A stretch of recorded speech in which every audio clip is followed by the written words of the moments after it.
கிறிஸ்துவுக்குள் அன்பானவர்களே, ஆண்டவராகிய இயேசு கிறிஸ்துவின் நாமத்தை சொல்லி உங்களை வாழ்த்தி வரவேற்கிறேன். மீண்டுமாக இந்த காணொலி வழியாக உங்களை சந்திப்பதில் மிகுந்த மனமகிழ்ச்சி அடைகிறேன். அன்பான தேவ ஜனமே, இந்த மாதத்தினுடைய கடைசி ஞாயிற்றுக்கிழமை தேவ சமூகத்திலே அமர்ந்திருக்கிறோம். தேவ கிருபை நம்மளை தாங்கியது. தேவ கிருபையினால் நாம் பிழைத்திருக்கிறோம் என்பதை அறிந்து நாம் அவருக்கு நன்றி செலுத்துவோம். அவருக்கே சகல துதி கன மகிமையும் நாம் ஏறெடுப்போம். இந்த நாளிலும் அன்பானவர்களே, உங்கள் மத்தியிலே நான் பேசும்படியாக கொண்டிருக்கிற தலைப்பு என்னவென்று சொன்னால், புதிய சகாப்தம். அதற்கு நான் ஆதாரமாக எடுத்திருக்கிற வேத பகுதி யோசுவா 3ஆம் அதிகாரம் 5 முதல் 17 வசனங்கள் அடங்கிய வேத பகுதியிலிருந்து தான் இந்த நாளினுடைய தியானத்தை நாம் மேற்கொள்கிறோம். ஒருவேளை இந்த தியானம் ஊழியம் செய்பவர்களுக்கும் அது பிரயோஜனமாக இருக்கும் என்று சொல்லி நான் நம்புகிறேன். அன்பானவர்களே, நம்மளுடைய கவனத்தை ஒருமுகப்படுத்தி இதை கவனிப்போம். காலங்கள் மாறும்போது சகாப்தமும் மாறுகிறது. அப்படியானால் சகாப்தம் என்றால் என்ன என்பதை நாம் முதலாவது புரிந்து கொள்ள வேண்டும். சகாப்தத்தை இரண்டாக பிரித்தால் சகம் ப்ளஸ் அப்தம் என்பது பிரிக்கப்படுகிறது. சகம் என்பது உலகம், அப்தம் என்றால் கால அளவு, அதாவது 1000 ஆண்டு பகுதி என்று அதை குறிக்கிறார்கள். ஆக சகாப்தம் என்பது 1000 ஆண்டு பகுதிகளை உள்ளடக்கியது தான் சகாப்தம். ஒரு புதிய சகாப்தம் என்று சொன்னால் 1000 ஆண்டு முடிந்து மீண்டும் ஒரு 1000 ஆண்டு துவங்குகிறது என்பது அதனுடைய பொருளாக இருக்கிறது. இந்த கால ஓட்டத்தின் மாற்றத்தை நாம் புரிந்து கொண்டு செயல்படத்தான் இந்த நாளிலே நாம் அழைக்கப்படுகின்றோம். உதாரணமாக, ஒரு 80 ஆண்டுகளுக்கு முன்பு அல்லது 60-70 ஆண்டுகளுக்கு முன்பு கை கடிகாரம் யாரிடமும் இருப்பதில்லை. வாட்ச் இருந்தார்கள் என்றால் அவர்கள் மிகப்பெரிய பணக்காரர்களாக, வசதி வாய்ப்புகள் உடையவராக இருப்பார்கள் என்பது அந்த காலத்தில் இருந்த ஒரு சிந்தனையோட்டம். ஆனால் இன்றைக்கு பிறந்த குழந்தைக்கு கூட வாட்ச் வாங்கி கொடுக்கிற அளவிற்கு வாட்சினுடைய மதிப்பு மாறி. ஆகவே காலங்கள் மாறும்போது சகாப்தங்களின் மாற்றங்களை நாமால் பார்க்க முடிகிறது. இந்த மாறுதலை உற்று கவனிக்க வேண்டும். கவனிக்க தவறினால் தேவ செய்தியையும் தேவ நடத்துதலையும் புரிந்து கொள்ள இயலாது, புரிந்து கொள்ள முடியாது என்பதை நாம் அறிந்து கொள்ள வேண்டும். உதாரணமாக, மோசேயினுடைய சகாப்தம் வித்தியாசமானது. அதை போல யோசுவாவின் சகாப்தமும் வித்தியாசமானது. இந்த வித்தியாசத்தை கொஞ்சம் கவனித்திருந்தால் தேவன் செய்து வருவதை புரிந்து கொள்வதோடு அவர் திட்டங்களை எவ்வாறு செயல்படுத்துகிறார் அந்த விதத்தையும் நாம் என்ன செய்து கொள்ள முடியும்? அறிந்து கொள்ள முடியும், அதை புரிந்து கொள்ள முடியும் அல்லது விளங்கி கொள்ள முடியும். உதாரணமாக, எகிப்து தேசத்திலிருந்து ஜனங்களை விடுவித்து மோசே வழி நடத்தி வருகிறார். அப்படி வழி நடத்தி வருகின்ற பொழுது செங்கடலின் ஓரத்திலே ஜனங்கள் வந்தபோது கலங்கி முறையிட்டனர். தடுக்கும் செங்கடலையும் நெருங்கும் எதிரிகளையும் எழும்பி நிற்கும் அலைகளையும் கண்டு அவர்கள் மிரண்டு போயினர். பயம் அவர்களை பிடித்து ஆட்ட, எகிப்தின் அடிமைத்தன வாழ்வே மேலானது என்று அவர்கள் கருதினார்கள். அடிமைத்தன வாழ்வு அவர்களுக்கு பாதுகாப்பாக இருந்தது என முறையிடத் தொடங்கினர் மோசேயினிடம். அப்பொழுது மோசே சொல்கிறார், கர்த்தர் உங்களுக்காக யுத்தம் செய்வார். வாசிப்போம். யாத்திராகமம் 14ஆம் அதிகாரம் 16ஆம் வசனம்.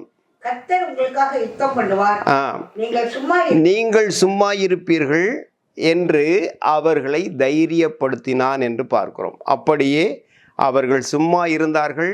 செங்கடலை அவர்கள் கடந்து அந்த ஆபத்திலிருந்து அவர்கள் விடுவிக்கப்பட்டார்கள். கர்த்தருடைய கட்டளையின்படியே செங்கடல் பிளந்தது என்று சொல்லி நாம் வேதத்திலே பார்க்கிறோம். இஸ்ரவேலர்கள் மோசேயினிடத்திலே விசுவாசம் வைத்தார்கள் என்று சொல்லி அதே அதிகாரம் 31ஆம் வசனத்திலே நாம் பார்க்க முடிகிறது. அன்பானவர்களே, மோசே தலைமை தாங்கிய காலத்தில் இப்படி நடந்தது என்று நாம் பார்க்கிறோம். அதை போல ஒத்த காரியம் யோசுவாவின் நாட்களிலும் நடக்கிறது. வாக்குத்தத்தம் செய்யப்பட்ட அந்த தேசத்தை சுதந்திரித்து கொள்ள, அதன் கனிகளை சுவைக்கவும், வாக்குத்தத்தம் நிறைவேறும் என்று ஜனங்கள் ஆவலோடு காத்திருந்தார்கள். அந்த நேரத்திலே கரை புரண்டு அல்லது கரை தெரியாத அளவிற்கு வெள்ளம் புரண்டு போகும் யோர்தான் அவர்களுக்கு ஒரு சவாலாக இருந்தது. இந்த சூழலில் மோசேயின் காலத்தில் நடந்தது போல நடக்கும் என்ற எண்ணம் வருவதற்கு வாய்ப்புண்டு. ஆனால் மோசேயினுடைய கோலும் அங்குதான் இருக்கிறது. ஆனால் தேவன் யோசுவாவை பார்த்து சொல்லும் காரியம் வித்தியாசமாக இருக்கிறது. வாசிப்போம். யோசுவாவின் புஸ்தகம் 3ஆம் அதிகாரம் 13ஆம் வசனத்தை வாசிக்கிற பொழுது, சம்பவிப்பது என்னவென்றால் சர்வ பூமிக்கும் ஆண்டவராகிய கர்த்தரின் பெட்டியை சுமக்கிற ஆசாரியர்களின் உள்ளங்கால்கள் யோர்தானின் தண்ணீரிலே பட்ட மாத்திரத்திலே மேலே இருந்து ஓடி வருகிற யோர்தானின் தண்ணீர் ஓடாமல் ஒரு குவியலாக நிற்கும் என்றான். அன்பானவர்களே, மோசே ஆண்டவரிடத்தில் முறையிட்டு அந்த செங்கடலை 2ஆக பிளந்து மக்களை விடுதலையாக்கி கூப்பிட்டு வந்தான் என்று பார்க்கும். தனி மனிதனாக செய்தான். ஆனால் இங்கே அதை போன்ற ஒரு சம்பவம் நடக்கிறது. ஆனால் யோசுவாவை ஆண்டவர் நடத்துகிற விதம் என்னவென்று சொன்னால், ஆண்டவருடைய பெட்டியை சுமக்கிற ஆசாரியனுடைய கால்கள் அந்த தண்ணீரிலே பட்ட பொழுது தண்ணீர் ஒரு குவியலாக மலை போல நின்றது என்று சொல்லி பார்க்கிறோம். அப்படியானால் ஆசாரியர்களுடைய உள்ளங்கால்கள் யோர்தானில் பட்ட மாத்திரத்திலே அது பிரிந்து குவியலாக நின்று வழிந்து ஓடியது. தேவனுடைய பெட்டியை சுமக்கும் 4 ஆசாரியருடைய கால்கள் பட்ட பொழுது இந்த நிகழ்வு நடந்தது என்று பார்க்கிறோம். ஒரு மனிதன் என்பது மறைந்து பலர் இணைந்து செயல்படுவதை இங்கே குறிக்கிறது. மோசே ஒரு மனிதனாக இருந்து செயல்பட்டான். அப்படி அல்லாமல் யோசுவாவின் காலத்தில் பலர் இணைந்து செயல்படக்கூடிய ஒரு காரியத்தை பார்க்கிறோம். இதுதான் சகாப்தத்தின் மாற்றம். மோசேயினுடைய சகாப்தத்திலே தனி மனிதனாக செயல்பட்டான். யோசுவாவின் காலத்திலே பலராக கூடி இந்த காரியத்தை வெற்றி கண்டார்கள் என்று பார்க்கிறோம். யோசுவா இதை நன்கு அறிந்து கொண்டவனாக எதிரிகள் 5 ராஜாக்கள் மேல் வெற்றி கண்டபோது யுத்த வீரர்களை அதிபதிகளை கண்டு, நீங்கள் கிட்ட வந்து உங்கள் கால்களை இந்த ராஜாக்களுடைய கழுத்துகளின் வையுங்கள் என்றான். அவர்களும் அப்படியே செய்தார்கள் என்று வேதத்திலே பார்க்கிறோம். இதை எதை காட்டுகிறது என்று சொன்னால், மோசேயின் காலத்தில் தனி மனிதனாக நின்று காரியத்தில் வெற்றி கொண்டான். ஆனால் யோசுவாவின் காலத்தில் கூட்டு முயற்சியினால் கிடைத்த வெற்றி என்று சொல்லி நாம் பார்க்கிறோம். இப்படித்தான் இன்றைய ஊழியம் வெற்றியும் நடைபெற வேண்டும் என்று சொல்லி ஆண்டவர் விரும்புகிறார். சகாப்தம் மாறுகிறது. தனி மனிதனை தேவன் உபயோகிப்பது நல்லதுதான். ஆனால் தேவன் செயல்படும் மாற்றத்தை புரிந்து கொண்டு அகமகிழ்வோம். 2வது, குடும்ப வாழ்வு. மோசேயினுடைய குடும்ப வாழ்வு மற்றவர்களுக்கு சவாலாக இருந்ததில்லை. ஆனால் யோசுவாவோ, நானும் என் வீட்டாருமோவென்றால் கர்த்தரையே சேவிப்போம் என்று சொல்லுகிறான். குடும்ப ஜீவியம் கிறிஸ்தவ வாழ்வில் மிக முக்கியத்துவமுடையது. சத்ருவும் அதன் மீது கண்ணோக்கமாக இருக்கிறான். அதனையே குறிவைக்கின்றான். வாழ்க்கையின் தரம் உயர்ந்துவிட்ட இந்த காலகட்டங்களில் உலகமயமாக்கப்பட்ட இந்த காலச்சூழலில்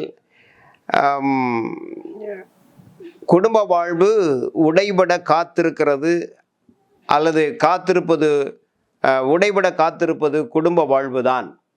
அன்பானவர்களே, உலகமயமாக்கப்பட்ட காரியங்கள் பெருகி வருகின்ற நாட்களில் உடைந்து போக காத்திருப்பது குடும்ப வாழ்வுதான். அனைத்து சாக்கடை சமாச்சாரங்களும் குழந்தை பருவத்திலேயே என்ன செய்து வீட்டிற்குள் நுழைந்து விடுகின்றன. எனவே குடும்பத்தை போற்றி பாதுகாப்பது என்பது சவாலான ஒன்றாக காணப்படுகின்றது. மாறிவரும் சகாப்தம் நம் கவனத்தை திசை திருப்பும். எனவே இன்றைய நமது குரல் எப்படி இருக்க வேண்டும் என்று சொன்னால், யோசுவாவின் குரலாக நானும் என் வீட்டாருமோ என்றால் கர்த்தரையே சேவிப்போம் என்று சொல்லி நாம் சொல்ல அழைக்கப்படுகின்றோம். மூன்றாவது, கோபம் அல்லது முறுமுறுப்பு. முறையிடுவதும் முறுமுறுப்பதும் யோசுவாவின் காலத்தில் அது சாதாரணமாகவே நடைபெற்றது. உணவுக்காக முறுமுறுத்தார்கள், தண்ணீருக்காக, வழிக்காக, தலைமைக்காக அவர்கள் முறுமுறுத்தார்கள் என்று பார்க்கிறோம். மோசேயும் பதறி போய் அந்த கானானுக்குள் நுழைய விடாத அளவிற்கு மிகுதியாய் அந்த முறுமுறுப்பு காணப்பட்டது என்று சொல்லி நாம் பார்க்கிறோம். ஆனால் யோசுவாவின் காலத்தில் அது அறவே இல்லை. இன்னும் சொல்லப்போனால் யோசுவா 12ஆம் அதிகாரத்திலே தேசத்தை பங்கு பிரிக்கும் நாட்களில் கூட அப்படி நடக்கவில்லை என்று பார்க்கிறோம். தேசத்தை சுதந்திரிக்க வேண்டும் என்ற சிந்தை, வாக்குத்தத்தம் செய்யப்பட்டதை அடைய வேண்டும் என்ற சிந்தை, வெற்றி பெற்றே ஆக வேண்டும் என்ற மும்முரம் ஆகியவை முறுமுறுப்புக்கு முற்றுப்புள்ளி வைத்து விட்டது என்று சொல்லி நாம் பார்க்கிறோம். இன்றைக்கும் ஊழியத்தின் பாதையில் முறுமுறுப்புகள் இருப்பதை நம்மால் பார்க்க முடிகிறது. ஆனால் யோசுவாவின் காலத்தில் இருந்தது போலவே தேசத்தை சுதந்திரிக்க வேண்டும், வாக்குத்தத்தம் செய்ததை அடைய வேண்டும், வெற்றி பெற்றாக வேண்டும், அனைவருக்கும் சமமாக பங்கிட வேண்டும், இந்த தரிசனம் பெருகுமானால் முறுமுறுப்பு ஓடிப்போகும் என்பதிலே சந்தேகமில்லை. நான்காவது காரியம், மன்னா பொழிந்த காலம் மோசேயினுடைய காலம். அது அவர்களுடைய உயிரை காப்பாற்ற உதவியது என்று பார்க்கிறோம். ஆனால் யோசுவாவின் காலத்தில் அப்படியல்ல. சுதந்திரமாய் கொடுக்கப்பட்ட தேசத்தின் கனிகளை புசித்த போது மன்னா பொழிவது நின்று போயிற்று என்று வேதத்திலே பார்க்கிறோம். யோசுவா 5ஆம் அதிகாரம் 12ஆம் வசனத்தை வாசிக்கிற பொழுது, தேசத்தின் தானியத்திலே புசித்த மறுநாளிலே, தேசத்தின் தானியத்தை புசித்த மறுநாளிலே மன்னா பெய்யாமல் ஒளிந்தது. போதும் பாருங்க, அந்த வாக்கு பண்ணப்பட்ட தேசத்திற்குள்ள அவங்க போய் அந்த தானியத்தை புசித்த நாளிலேயே மன்னா பொழிவது. ஊழியத்தின் பாதையிலும் கூட முன்பு வெளிநாடுகளிலிருந்து உதவியை நம்பி இருந்த இந்த மக்கள், ஊழியர்கள், இன்று நம் நாட்டில் கிடைக்கும் அந்த பொருளாதார உதவியை கொண்டு ஊழியங்களை நிறைவேற்றுகின்றனர் என்பதை நாம் புரிந்தோம். வெளிநாட்டு மிஷனரிகள் வந்த இடங்களில் இன்றைக்கு நம் நாட்டு மிஷனரிகள் அந்த பணிகளை செய்து வருகிறார்கள் என்பதை நாம் அறிந்து கொள்ள வேண்டும். கடைசியாக, மோசேயின் நாட்களில் ஒரு கோத்திரத்தார் மற்றொரு கோத்திரத்தாரை பற்றி கவலை கொள்ளவில்லை. ஆனால் யோசுவாவின் காலத்தில் ஒருவருக்காக ஒருவர், ஒரு கூட்டத்திற்காக மற்றொரு கூட்டத்தார் கவலை கொண்டார்கள் என்று சொல்லி நாம் வேதத்திலே பார்க்கிறோம். வாசிப்போம். யோசுவா 1ஆம் அதிகாரம் 13 மற்றும் 15 வாசிக்கிற பொழுது, கர்த்தருடைய தாசனாகிய மோசே உங்களுக்கு கற்பித்த வார்த்தையை நினைத்துக் கொள்ளுங்கள். உங்கள் தேவனாகிய கர்த்தர் உங்களை இளைப்பாற பண்ணி இந்த தேசத்தை உங்களுக்கு கொடுத்தாரே, இந்த தேசத்தை உங்களுக்கு கொடுத்தாரே என்று மோசேயின் காலத்துல அந்த ஒரு குறிப்பிட்ட மக்களுக்கு மட்டும் சொல்லப்பட்ட ஒரு காரியம். 15வது வசனம், கர்த்தர் உங்களைப் போல உங்கள் சகோதரரையும் இளைப்பாற பண்ணி அவர்களும் உங்கள் தேவனாகிய கர்த்தர் தங்களுக்கு கொடுக்கும் தேசத்தை சுதந்திரித்துக் கொள்ள மட்டும் அவர்களுக்கு உதவி செய்ய கடவீர்கள். பின்பு நீங்கள் கர்த்தருடைய தாசனாகிய மோசே உங்களுக்கு யோர்தானுக்கு இப்புறத்தில் சூரியன் உதிக்கும் திசைக்கு நேராக கொடுத்த உங்கள் சுதந்திரமான தேசத்துக்கு திரும்பி அதை சுதந்திரித்துக் கொண்டிருப்பீர்களாக என்றான். பாருங்க, இப்ப யோசுவாவின் காலத்துல நீங்கள் உங்களைப் போல் அவர்களும் சுதந்திரித்து கொள்ளும் மட்டும் அவர்களுக்கு உதவி செய்வீர்களாக என்று யோசுவாவின் காலத்தில். மோசேயின் காலத்தில் ஒரு கூட்டத்தார் இன்னொரு கூட்டத்தாரோட கவலைப்படலை, அவங்கள பற்றி பொருட்படுத்தவே இல்லை. ஆண்டவர் சொன்ன பொழுது, மோசே சொன்ன பொழுது உங்களுக்கு கொடுத்த தேசத்தை சுதந்திரித்து கொள்ளுங்கன்னு சொன்னார். ஆனால் மோசே யோசுவாவின் காலத்தில் உங்களைப் போல் அவர்களும் சுதந்திரித்து கொள்ள அவர்களுக்கு உதவி செய்யுங்கள் என்று அங்கே சொல்லுவார். அதற்கு ஜனங்கள் என்ன சொன்னாங்க அப்படின்னா, நீர் எங்களுக்கு கட்டளை கொடுத்தரலும், அப்படி நீங்கள் எப்படியெல்லாம் கட்டளை கொடுக்கிறீர்களோ அப்படியெல்லாம் நாங்கள் செய்வோம் என்று அவர்கள் வாக்கு பண்ணினார்கள் என்று சொல்லி வேதத்தில் பார்க்கும். இன்றைய யோசுவாவின் சகாப்தம் இதைத்தான் நம்மளுடைய ஊழிய பாதைகளில் எதிர்பார்க்கிறது. ஒரு பாடல் நாம் பாடுவோம் அல்லவா, ஒன்று சேர்ந்து துதிப்போம், சாத்தானை மதிப்போம், தேசத்தை சுதந்திரிப்போம் என்று சொல்ல. அப்போ ஒன்று சேர்ந்து செயல்படுவோம். தனி மனிதனாக செய்து வந்த ஊழியம் இன்றைக்கு பலராக கூடி செய்யும்படி ஆண்டவர் இந்த சகாப்தத்தை நமக்கு ஏற்படுத்தியிருக்கிறார். இந்த புதிய சகாப்தத்திலே வெற்றி காண ஆண்டவர் நம்மை அழைக்கின்றார். அப்படியானால் நாம் இணைந்து செயல்படுவோமா? ஜெபம் செய்வோம். நல்ல தகப்பனே, அருமையான வேளைக்காய் ஸ்தோத்திரம். இந்த நாளிலும் ஒரு புதிய சகாப்தம் என்று சொல்லி காலத்தின் ஓட்டத்தை குறித்து நாங்கள் கவனித்தோம். மோசேயினுடைய கால ஓட்டம் எப்படி இருந்தது, யோசுவாவினுடைய கால ஓட்டம் எப்படி இருந்தது என்று சொல்லி அதனுடைய வித்தியாசங்களை நாங்கள் புரிந்து கொண்டோம். தனி மனிதனாக செயல்பட்ட காரியம் இன்று கூட்டு முயற்சினால் நடைபெற்று முடிந்திருக்கிறது என்பதை பார்த்தோம். ஆகவே தேசத்தை சுதந்திரித்து கொள்ள ஒன்றிணைந்து செயல்பட வேண்டும் என்று சொல்லி நாங்கள் அறிந்து கொண்டோம். அதற்காக உமக்கு நன்றி. வார்த்தைகளை கேட்ட உமது ஜனங்களுக்காக ஸ்தோத்திரம். அவர்களை ஆசீர்வதித்தருளும். தேவைகள் முழுவதும் சந்தியும். மீட்பெரும் இரட்சகருமாய் இருக்கிற இயேசு கிறிஸ்துவின் இன்ப நாமத்தில் ஜெபிக்கிறோம் எங்கள் நல்ல பிதாவே, ஆமென். கர்த்தர் தாமே இந்த காரியங்களை நமக்கென்று ஆசீர்வதிப்பாராக. ஆமென்.